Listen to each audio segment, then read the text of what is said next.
கறி வைக்க போகிறேன். ஒரு 2-3 வெள்ளைக்கூடு பொடியாக நறுக்கி வச்சுருக்கேன். 2 பச்சை மிளகு பொடியாக நறுக்கி வச்சுருக்கேன். 2 இஞ்சி, ஒரு துண்டு இஞ்சி பொடியாக நறுக்கி வச்சு எண்ணெய் ஊற்ற போகிறேன். கடுகு போட்டாச்சு. கடுகு பொட்டுன உடனே இந்த இஞ்சியை போடணும். இஞ்சியை போட்டுட்டு ஒரு கிண்டிட்டு வெள்ளைக்கூடை போடணும். வெள்ளைக்கூடை போட்டுட்டு இந்த 2 பச்சை மிளகா போடணும். போட்டுட்டு ஒரு 3 பெரிய உள்ளி அதையும் பொடியாக கட் பண்ணி வச்சுருக்கணும். அதையும் அந்த எண்ணெயில் போட்டு ஒரு கிண்டணும். நல்லா 2 உப்பு இடணும். இட்டு கிண்டிட்டு அது சிவப்பு கலர் வரும்.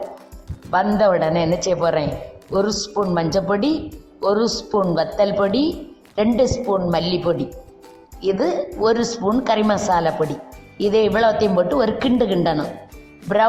சிம்மில் வச்சுட்டு கிண்ட போகிறேன். அதே மாதிரி கிண்டிட்டு 3 கிளாஸ் வெல்லம் ஊற்றி இதை நல்லா கொதிக்க விடணும். கொதிக்க விட்டுட்டு அது நல்லா கொதித்து வெந்து தழைச்சி வரும்போது 2-3 உருளைக்கிழங்க சின்ன பீஸாட்டு கட் பண்ண போகிறேன்.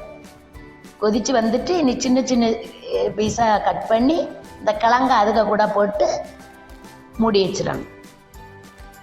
மூடி வச்சு நல்லா 15 நிமிஷம் பிரிக்கி பார்க்கும்போது வெந்துடும். நமக்கு தேவைன்னா, உங்களுக்கு தேவைன்னா தேங்காய் பால் ஊற்றலாம். எனக்கு தேவை தேங்காய் பால். ஒரு கால் முறி தேங்காய் எடுத்து 1 கப்பு தேங்காய் பால் ஊற்றி மல்லிக்கீரை கருவேப்பிலையும் போட்டு இறக்கணும்.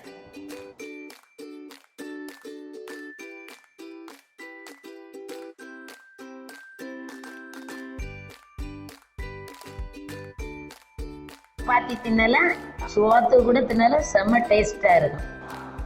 நான் அப்படி வைக்க போகிறேன். சப்பாத்திக்கு சோறு